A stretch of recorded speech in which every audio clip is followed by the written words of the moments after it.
अस्सलाम वालेकुम व्यूवर्स, मैं हूं जमशेद खान, आपका कंप्यूटर टीचर। आज का हमारा टॉपिक है फ़ोल्डर क्या होता है, यानी कि what is folder and what is file, यानी फ़ोल्डर क्या है और फाइल क्या है। तो आज हम फ़ोल्डर और फाइल के बारे में समझने वाले हैं। तो इससे पहले कि मैं आपको इस टॉपिक पर समझाना शुरू करूं, इस टॉपिक को देखिए, माइक्रोसॉफ्ट वर्ड को स्टार्ट करने से पहले ये दो टॉपिक इसलिए अहम हैं क्योंकि आप कोई भी काम करेंगे तो जब तक आपका डेटा सेव नहीं होगा तो आपकी मेहनत रायगा जाएगी। तो लिहाजा इसीलिए सबसे पहले हमें ये डिसाइड करना है कि फ़ोल्डर क्या है, ये हमें पढ़ना है, और फाइल क्या है उसके बारे में समझना है। क्योंकि जब तक ये दो कॉन्सेप्ट हमारे क्लियर नहीं होंगे तो आगे हमें काम करने में बहुत ज़्यादा प्रॉब्लम्स होंगी। तो चलिए व्यूअर्स, मैं आपको बताता हूँ कि सबसे पहले व्हाट इज़ फ़ोल्डर क्या है, यानी कि व्हाट इज़ फ़ोल्डर यानी फ़ोल्डर क्या है। तो अब सबसे पहले मैं आपको ये बता दूं कि ये है क्या। When talking about file system, a folder also called directory और catalogue is way to organise computer files. A folder is a storage space where many files can be placed into groups and organize the computer. A folder can also contain other folders. देखिए viewers, मकसद क्या हुआ कि basically folder क्या करता है, आपकी computer files को ऑर्गेनाइज करता है। अब इसकी मैंने आगे बहुत आसान सी एग्ज़ाम्पल दी है आपको। फॉर एग्ज़ाम्पल, अब देखें ये एक पिक्चर है, इसमें क्या है कि डिफरेंट टाइप्स की बुक्स हैं जो कि बहुत तरतीब से रखी हुई हैं। जो भी आपको किताब चाहिए होगी, यानी कि जिस बुक की आपको नीड होगी, आप उस बुक को ले लेंगे। इसी तरीके से कंप्यूटर में जो आपका डेटा है वो किस तरीके से ऑर्गेनाइज हुआ हुआ है, इस तरीके से देखिए। जैसे कि ये है, अगर आपको मूवीज़ चाहिए तो ये मूवीज़ के नाम से फ़ोल्डर रखा हुआ है, अगर पिक्चर्स देखनी है ये पिक्चर के नाम से फ़ोल्डर है। इसी तरीके से म्यूज़िक सुनना है आपको तो म्यूज़िक मौजूद है। यानी कि आपका डेटा को ऑर्गेनाइज करके रखा हुआ है। यानी कि बेसिकली फ़ोल्डर क्या करता है, आपके डेटा को ऑर्गेनाइज कर देता है। ठीक है। अच्छा, नेक्स्ट हम देखते हैं कि फ़ाइल क्या है। What is file? A collection of data और information that has a name called the file name. Almost all information stored in a computer must be in a file. There are many different types of files: data files, text files, program files, directory files, and so on. For example, program files store programs, whereas text files store text. मतलब क्या है, एक short लफ्ज़ों में आपको समझाने की कोशिश करता हूँ कि मिसाल के तौर पर ऐसा डेटा या ऐसी इंफॉर्मेशन जिसको आप किसी नाम से पुकारते हैं तो वो क्या कहलाती है, फ़ाइल कहलाती है, मिसाल के तौर पर। अब ये देखिए कि दो टाइप का डेटा मौजूद है। एक पर मौजूद है, लिखा हुआ है, एक बुक है, हौसलामंद लोग मुश्किल वक्त गुजार जाते हैं। इसी तरीके से ये कुछ बुक्स रखी हुई हैं। ठीक है। अब दोनों में डिफरेंस क्या है? अगर आप ये बुक आपको इसकी नीड है तो आप इसका टाइटल पढ़ के ले सकते हैं। अभी जिस हालत में ये बुक्स रखी हुई हैं इनका टाइटल ही आपको नहीं पता। तो इसीलिए कि ऐसा डेटा या ऐसी इंफॉर्मेशन जिसको आप नाम देते हैं तो वो क्या कहलाती है, आपकी फ़ाइल कहलाती है। इसकी एक एग्ज़ाम्पल, अब इसको हम कंप्यूटर पे भी देख लेते हैं। अब देखें, एक फ़ाइल ये है और एक ये काम हुआ है। दोनों में डिफरेंस क्या है मैं आपको बताता हूँ। देखिए, दोनों में डिफरेंस ये है, थोड़ा मैं जूम करके दिखा देता हूँ आपको ताकि कॉन्सेप्ट क्लियर हो जाए आप लोगों का। कि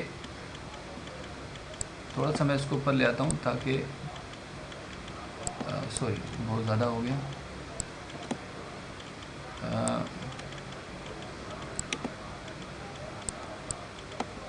तो अभी हमने क्या करना होगा, सिर्फ़ और सिर्फ इसका आपको डिफरेंस शो कराना है। तो थोड़ा सा मैं इसको, जो हमारा मकसद है बेसिकली वो ये है। देखें, ये आ गया आपके सामने। ये एक फ़ाइल है, ये देखें टाइटल बार पे इस फाइल का नाम मेंशन हो रहा है। देखें, BA132, ठीक है ना, ये इस फाइल का नाम है। ठीक है, ये कोई वाटर रिपोर्ट है, इसका फ़ाइल नेम शो हो रहा है आपको। बट ये जो फाइल है इसमें देखें कोई फाइल नेम नहीं आ रहा है, सिर्फ लिखा हुआ आ रहा है डॉक्यूमेंट 1। क्योंकि डॉक्यूमेंट 1 इसलिए लिखा हुआ आ रहा है, अभी इस फाइल को सेव ही नहीं कराया हुआ। अब ये फ़ाइल जो बनी हुई है, जो इस नाम से बनी हुई है और ये सेव हो चुकी है, कभी भी इसको नीड होगी आपको इस फ़ाइल को यूज़ करने की, आप कंप्यूटर में इस फाइल से, इस नाम से फ़ाइल को तलाश कर सकते हैं और वो फाइल मिल जाएगी आपको। इसी तरीके से अगर ये डेटा हमें रिक्वायर्ड होगा तो ये हमें नहीं मिलेगा, क्योंकि इसका कोई टाइटल ही नहीं है, इसको किस नाम से ढूंढेंगे। मिसाल के तौर पे एक छोटी सी मिसाल देता हूँ। एक बच्चा खो जाता है, अब उसका नाम आपको पता नहीं है, अब आप सब जगह पे ये पूछते फिर रहे हैं कि भाई बच्चा खो गया है, भाई कौन सा बच्चा खो गया, क्या नाम है उसका, हुलिया क्या है, आप कुछ तो बताएंगे ना, आइडेंटिफिकेशन तो देंगे। अगर आपको जब उसका नाम ही नहीं पता होगा तो आप उसको कैसे ढूंढेंगे। तो ये था, अभी मैंने आपको सिर्फ इसको एग्जांपल्स के थ्रू कॉन्सेप्ट्स को क्लियर करने की कोशिश की है। अब चलते हैं हम इसको समझने के लिए, यानी प्रैक्टिकली इसको करके देखते हैं कि किस तरीके से होगा। देखिए, सबसे पहले मैं आपको बताता हूँ फोल्डर बनाना। फोल्डर बनाने का क्या है कि तरीका, अब हम राइट क्लिक करेंगे। राइट क्लिक करने के बाद ये देखिए आ रहा है न्यू के नाम से ऑप्शन, न्यू के नाम से आ रहा है, इस पर हमने फोल्डर पे क्लिक करना है। फोल्डर पे क्लिक करने के बाद ये देखें कि यहाँ पर हमने इसको बैक स्पेस से रिमूव कर देना है और इसके बाद हम इस फोल्डर को जो चाहे नाम दे सकते हैं। सपोज़ करें मैं भी अपना नाम दे रहा हूँ, ठीक है, मैंने अपना नाम दे दिया और अब इस पर डबल क्लिक करके ओपन करके देख लेते हैं। देखिए ये फ़ोल्डर में हमारा फ़ोल्डर बन चुका है, लेकिन अभी ये खाली है क्योंकि अभी इसमें हमने कोई फ़ाइल सेव नहीं कराई, ठीक है। अच्छा, ये ज़हन में रखना है कि आपने डेस्कटॉप पर या डॉक्यूमेंट्स पर या सी ड्राइव में फ़ोल्डर नहीं बनाना, ठीक है, यहाँ पे भी फ़ोल्डर नहीं बनाना। उसका रीज़न क्या है? उसका रीज़न ये है क्योंकि जब कभी भी आपके कंप्यूटर की विंडो यानी ऑपरेटिंग सिस्टम करप्ट होगा, यानी उड़ जाएगी विंडो आपकी, तो फिर क्या होगा, आपका सारा का सारा डेटा भी उड़ जाएगा। तो इसीलिए आपने क्या करना होता है, डी में, ई में, जी में, कहीं पे जितने भी पार्टीशन हुए हैं, जहाँ आपके पास स्पेस हो वहाँ पर आप अपना फ़ोल्डर क्रिएट कर सकते हैं। सपोज़ करें अभी मैं यहाँ पर बना रहा हूँ और चलें मैंने ये ऑलरेडी बनाया हुआ था, उसको मैं डिलीट कर देता हूँ। चलें, देखिए यहाँ पे भी उसी प्रोसेस को फॉलो करना है। राइट क्लिक, देन न्यू के ऑप्शन में आना है, फोल्डर पे क्लिक करना है और बैक स्पेस से रिमूव करना है। फिर उसके बाद हमने जो भी नाम देना चाहते हैं हम वो नाम दे देंगे, ठीक है। देखिए ये फोल्डर आपका बन चुका, क्लियर। ये था, अभी हमने फ़ोल्डर को बनाना सीखा है, ठीक है। यहाँ से इस फोल्डर को मैं डिलीट कर देता हूँ क्योंकि, ठीक है। अच्छा, फ़ोल्डर को डिलीट करने का क्या तरीक़ेकार होता है वो मैं आपको बता देता हूँ। सॉरी, मैंने खुद से डिलीट कर दिया लेकिन आप लोगों को नहीं बताता है, सॉरी।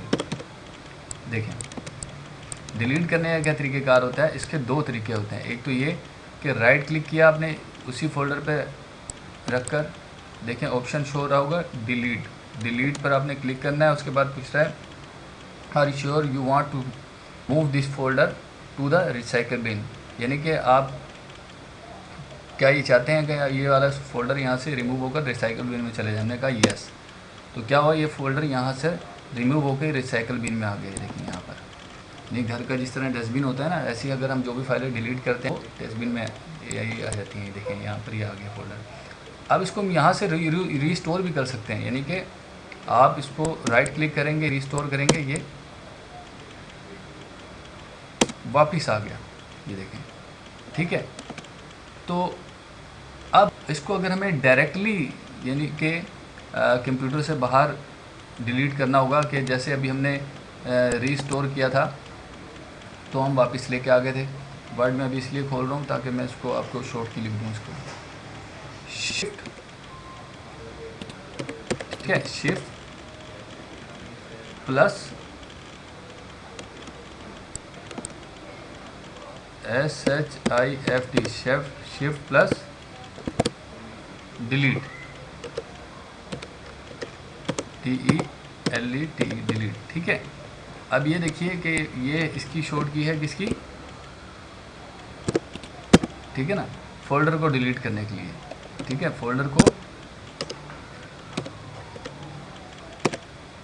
फोल्डर डिलीट, ठीक है ना।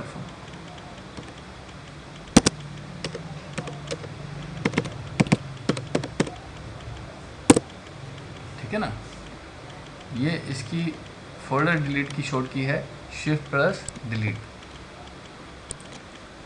ठीक है। इसी तरीके से देख लीजिए दोबारा, शिफ्ट प्लस डिलीट फोल्डर को डिलीट करने की शॉर्ट की है। वो कैसे करते हैं, हम इसके ऊपर रख के क्लिक करेंगे, वन क्लिक, और shift plus delete key press करेंगे, और are you sure you want to permanently delete this folder. हमने कहा यस। उसने पूछा कि हम इसको परमानेंटली डिलीट कर दें। देखें अब ये रिसाइकल बिन में नहीं आया, आपके कंप्यूटर से डायरेक्टली डिलीट हो चुका। क्लियर। अच्छा, नेक्स्ट हम चलते हैं कि अब हमें ये समझना है कि फ़ाइल किस तरीके से सेव करेंगे। देखें हमने क्या करना है, सबसे पहले हम अपने सॉफ्टवेयर को ओपन करेंगे, माइक्रोसॉफ्ट वर्ड को, ठीक है ना। माइक्रोसॉफ्ट वर्ड पर जाने के लिए हमने क्या करना है, स्टार्ट में जाना है, ऑल प्रोग्राम में आना है, ऑल प्रोग्राम में आने के बाद माइक्रोसॉफ्ट ऑफिस में जाना है, माइक्रोसॉफ्ट ऑफिस पर क्लिक करना है, और उसके बाद माइक्रोसॉफ्ट वर्ड 2020, ये रहा हमारा टॉपिक, हमारा सॉफ्टवेयर, हमने इस पर क्लिक करना है, थोड़ा सा इंतज़ार करना है। माइक्रोसॉफ्ट वर्ड ये आपके सामने ओपन हो चुका, ठीक है। अच्छा, इसका पहला तरीका क्या होता है, पहला तरीका इसका ये होता है, यानी कि हम क्या करेंगे, सबसे पहले ये देखें, एक पहले तरीका नंबर 1 ये है, मेथड नंबर 1 क्या है, ये है, आप सेव पर क्लिक कर देंगे तो ये आपके पास डायलॉग बॉक्स शो हो जाएगा, ठीक है। क्या कर देंगे, सेव पर क्लिक कर देंगे तो ये आपके पास ये डायलॉग बॉक्स शो हो जाएगा। यही काम ऐसे, यानी अगर आप कंट्रोल एस की प्रेस करेंगे, क्या चीज़, यानी कि कंट्रोल एस, यानी सेव की मैं शॉर्ट की बता रहा हूँ,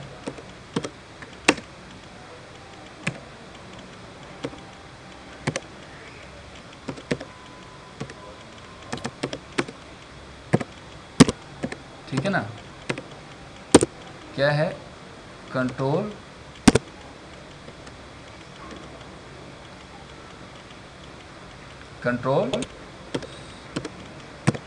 प्लस एस, ठीक है, कंट्रोल प्लस एस इसकी शॉर्ट की है। ये जो मैंने आपको ये रेड में नज़र आ रही है, रेड राइटिंग में, ये क्या है, कंट्रोल एस आप यानी कि क्या कर सकते हैं, कंट्रोल एस भी कर सकते हैं या सेव पर भी क्लिक कर सकते हैं। देखें हमने अभी सेव पे क्लिक किया, ये शो हो रहा है आपको, और इसी तरीके से आप कंट्रोल एस करेंगे तब भी यही शो होगा, ठीक है। इसके अलावा ये सेव एज का डायलॉग बॉक्स जो है वो F12 की मदद से भी आ सकता है, ठीक है। एक और इसकी शॉर्ट की क्या है, F12 शॉर्ट की, F12,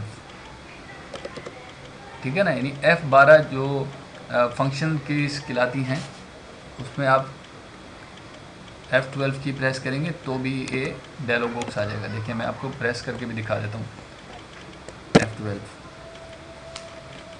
ठीक है, ये आ गया व्यूअर्स। यानी कि ये सेव पर क्लिक करने से भी हो सकता है, फर्स्ट टाइम अगर आप कंट्रोल एस करेंगे तब भी यही डायलॉग बॉक्स आएगा, F12 की प्रेस करेंगे तब भी यही डायलॉग बॉक्स आएगा फर्स्ट टाइम, ठीक है। अच्छा, अब ये जब डायलॉग बॉक्स आ जाएगा फिर हमने क्या करना है, यहाँ पर फाइल नेम देना है, तो हम यहाँ पर फाइल नेम दे देंगे, ठीक है। तो फाइल नेम देने के लिए हमने क्या करना होगा कि हमने फर्स्ट फाइल नेम दे दिया इसको, आज जैसे कि 6 है डेट, हमने कहा 6 मई 2020 टू 31 दिसंबर, ठीक है, 2020, ठीक है। यानी कि ये इस फाइल में डेटा जो है इस डेट से लेकर इस डेट तक हम काम करेंगे। इस फाइल में जो हम फाइल बनाने जा रहे हैं उसमें इस डेट से लेकर इस डेट तक का डेटा होगा, ठीक है। हमने फाइल का नाम रख दिया, और अगर हम इसमें पासवर्ड देना चाहते हैं तो पासवर्ड देने के लिए हम क्या करेंगे, फाइल में पासवर्ड अगर देना हो तो क्या करेंगे, टूल्स के ऑप्शन में आएंगे। देखें टूल्स पर क्लिक करेंगे, ये आ रहा है जर्नल ऑप्शन, जर्नल ऑप्शन पर क्लिक करेंगे। अगेन देख लें कहाँ गए थे, टूल्स में आने के बाद ये जर्नल ऑप्शन, टूल्स में आने के बाद जर्नल ऑप्शन, किस लिए, पासवर्ड देने के लिए। ठीक है, जर्नल ऑप्शन पर हमने क्लिक किया, उसके बाद हमने जो भी पासवर्ड देना था वो पासवर्ड दिया, इंटर की प्रेस करी, या दोनों में ऐसे देख लें आप, दोनों में पासवर्ड प्रेस कर दें।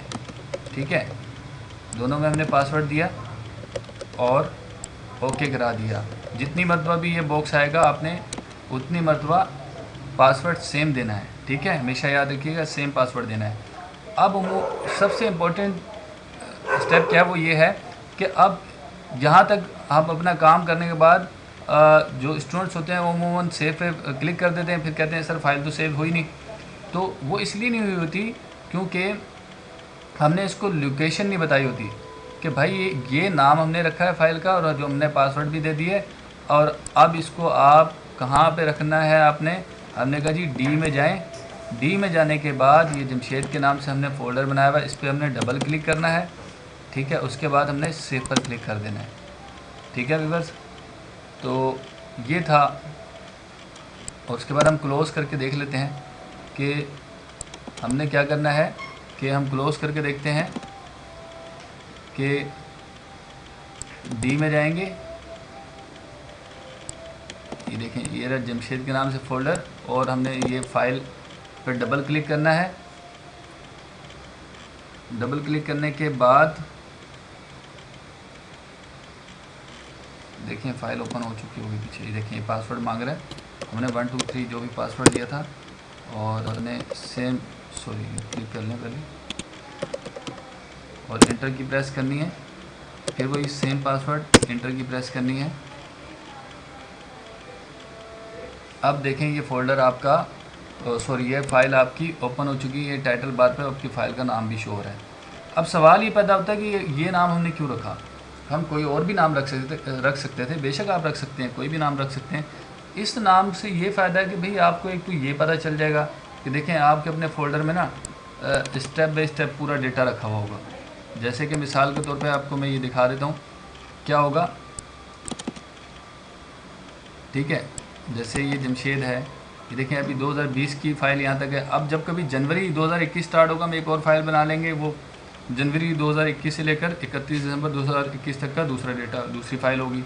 इसी तरीके से 21 की अलग, 22 की अलग, 23 की अलग, 24 की अलग, ऐसे फाइलें आपकी मैनेज हुई होंगी। आपको सिर्फ ये क्लू मिलेगा कि फ़लाँ ईयर में काम हुआ था, वही फ़ाइल खोलेंगे और फाइंड करा लेंगे अपने डेटा को। कैसे फाइंड कराएंगे अभी हम समझ रहे हैं आगे। ठीक है, तो अब देखिए व्यूअर्स, ये आ गया आपके पास, हम ये फ़ाइल थी जो हमने सेव कराई भी है ऑलरेडी। परेशान नहीं होना, हमने कुछ नहीं किया। दोबारा से मैं आपको समझाया तो पता लगे कि मैं वहाँ चला गया था, फिर आप परेशान हो सर ने वहाँ क्या किया था। ठीक है, देखें अगेन हमने क्या करना है, फाइल को ओपन करना है और इस पर काम करना है। देखें फाइल आपकी सेव हो गई है। ठीक है, अब हम इस पर काम करना है। ठीक है, अभी तक हमने इस पर फाइल को सेव करना सीखा है, अब हम इस पर काम करना सीखेंगे। ठीक है, काम कैसे करना है, मिसाल के तौर पर हमने ये नाम लिख दिया जी, नाम है, ठीक है जी, आमिर खान। ठीक है, स्टाफ नंबर 333 डिपार्टमेंट। ठीक है ना, हमने कहा जी फाइनेंस है, और इनने लेटर बनाया हुआ था जी ज्वाइनिंग थी इसकी। ठीक है जी, ये हमने मिसाल, आपने कंट्रोल एस करते जाना है साथ साथ। ठीक है, कंट्रोल एस साथ साथ करते जाना है ताकि आपका डेटा साथ साथ सेव होता रहे। ठीक है जी, साथ साथ आपका डेटा सेव होता रहे। जैसे आपने ये काम कर लिया, आपको क्लोज़ कर देता हूँ। अब हम चेक करते हैं जी डेटा सेव है या नहीं है।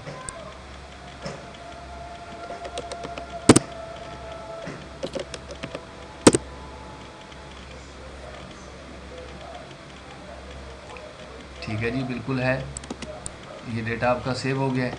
अब अगर आपको कोई दूसरा काम करना होगा तो आप की प्रेस करेंगे कंट्रोल एंड, कौन सी की प्रेस करेंगे, मैं यहाँ लिख के दिखाया था आपको, कंट्रोल एंड।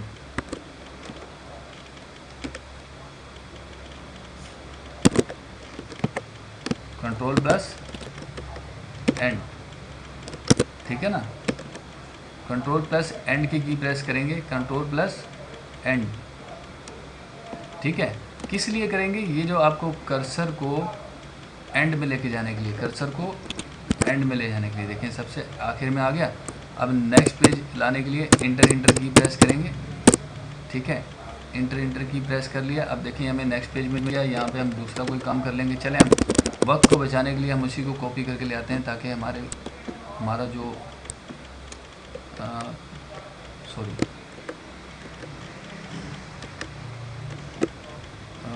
ताकि हमारा टाइम सेव हो जाए। बहुत लंबी वीडियो हो चुकी है ऑलरेडी, ठीक है। तो मैं यहाँ पे सिर्फ नाम चेंज कर देता हूँ, ताकि आप लोगों को वो क्या हो जी। अब जैसे कि यहाँ पे आमिर था, मैंने यहाँ पर तब्दील कर दिया, और यहाँ पर मैंने कहा जी 222, ठीक है जी। अब हमने ये काम किया था, ये जो भी चेंजिंग करनी थी वो हमने करने के बाद, सपोज़ करें बाकी हमें नहीं चाहिए, हमने ये डिलीट कर दिया, या हमें यहाँ तक चाहिए था, और इसके बाद बाकी हमने डिलीट करना है, तो बैक स्पेस से डिलीट करने के बाद आपने कंट्रोल एस कर देना है, ठीक है। कंट्रोल एस करते जाना है। जो भी आप तब्दीली करें, कुछ भी ऐड करें, कुछ भी रिमूव करें, आपने कंट्रोल एस करते जाना है, ठीक है। अब हम देखते हैं कि आपका डेटा सेव है या नहीं है।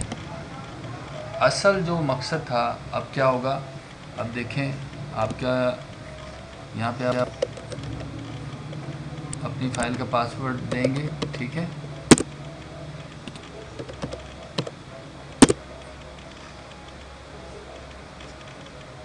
ठीक है व्यूअर्स, देखेंगे आप ये। अब सवाल ये होता है कि अगर हमने 1000 पेजेस पे काम किया हुआ है और हमें स्पेसिफिक कोई हमें डॉक्यूमेंट फाइंड कराना है, तो उसका क्या तरीक़ेकार होगा। देखिए हम फाइंड पे क्लिक करेंगे। अगर हमें जो भी कार्ड नंबर याद है, उससे रिलेटेड नाम याद है, कार्ड नंबर याद है, जो भी हमें कार्ड नंबर याद है, हमने कार्ड नंबर दिया, एंटर की प्रेस कर दी, ये देखें डॉक्यूमेंट शो हो गया, ठीक है व्यूअर्स। अगर हमें उसका नाम याद है तो हम नाम दे देते हैं। सपोज़ करें जी हमें आगे का देखें, एंटर की प्रेस करी, देखें, ठीक है व्यूअर्स।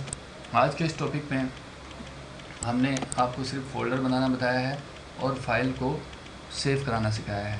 तो उम्मीद करता हूँ आपको ये दोनों टॉपिक समझ में आ गए होंगे। अगर आपको मेरी वीडियो पसंद आई हो तो मेरी आप सबसे रिक्वेस्ट है कि आप मेरे चैनल को सब्सक्राइब करें, लाइक करें और कमेंट्स दें, ताकि मैं आपको और भी अच्छी वीडियोस प्रोवाइड करता रहूँ। आपको माइक्रोसॉफ्ट ऑफिस के कंप्लीट कोर्स के लिए रोज़ मेरी वीडियोस एक एक करके देखनी है, यानी कि सीक्वेंस वाइज देखनी है। तो मेरी आप सबसे रिक्वेस्ट है कि अगर आप माइक्रोसॉफ्ट ऑफिस का कोर्स प्रॉपर तरीके से करना चाहते हैं, स्पेशली वो स्टूडेंट जो बिल्कुल भी नहीं जानते या जिन्होंने पहले कंप्यूटर में कोर्स नहीं किया हुआ, ये जो मेरी वीडियोस हैं वो स्पेशली अभी उन्हीं स्टूडेंट्स के लिए हैं जो कंप्यूटर को बिल्कुल भी नहीं जानते हैं, जिनका बेस ही नहीं है। तो बेसिकली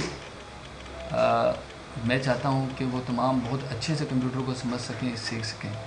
तो अगर आप जब कभी मौका मिले मेरी वीडियोस को सीक्वेंस से देखें, तरतीब से देखें और साथ साथ प्रैक्टिकल भी करते रहें, तो इंशाल्लाह बहुत अच्छे तरीके से आप सीख सकेंगे। तो फिर मिलते हैं नए टॉपिक के साथ नेक्स्ट वीडियो में। अब तक के लिए इतना ही इजाज़त चाहता हूँ। अल्लाह हाफिज़। अस्सलाम वालेकुम वरहमतुल्लाह व बरकातुहू।